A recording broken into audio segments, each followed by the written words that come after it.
According to the National Fire Department Registry, nearly 70% of the fire crews working in departments across the country are made up of volunteers. Far from the urban centers, these dedicated civil servants serve on the front line in keeping smaller communities safe. In tonight's In Depth, Tom Hanson reports that safety net is shrinking due to a growing volunteer shortage. Put it on your face until it clicks. 21-year-old Albert Osterman has trained more than 150 hours to become a firefighter. Tell me what it's like on the job when you have to answer the call for a fire. Yeah, it's like going in completely blind. You can't see anything. I feel like a mole running around a hot maze. So there's a lot of risk. Here in Hastings-on-Hudson, New York, he does the job as a volunteer with a deep sense of purpose. When my father passed away in 2020, and the EMS crew that helped was from this fire department, there was definitely that one moment where I was like, yeah, this is something I definitely want to do. I want to help people the way they helped me.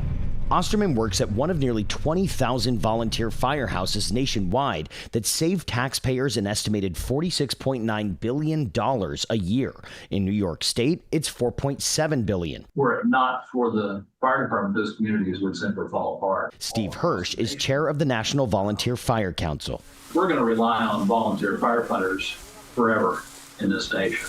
Between 1985 and 2020, the number of volunteers dropped by nearly 20%. At the same time, the number of emergencies they're called to has more than tripled. What's at stake if the numbers of volunteer firefighters keep dropping? There are cases of lack of resources that have led to, unfortunately, more deaths.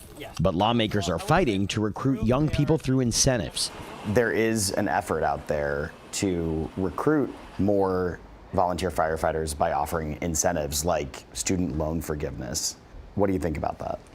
I think it's a fantastic idea. As a student and a student that knows a lot of other students that are firefighters, it would be a big de-stressor for a lot of people. Some towns have already converted from volunteer to paid crews. Without more volunteers, towns like Hastings-on-Hudson could face a similar choice. For now, Albert Osterman is still answering the call. If your dad could see what you're doing now, what do you think he would say to you? He was a big fan of serving his country and serving his community. I think he'd be proud of me for it. Call me crazy for sure for doing it, but he'd be happy. Motivated not for a check, but to fulfill his civic duty. Tom Hanson, CBS News, New York.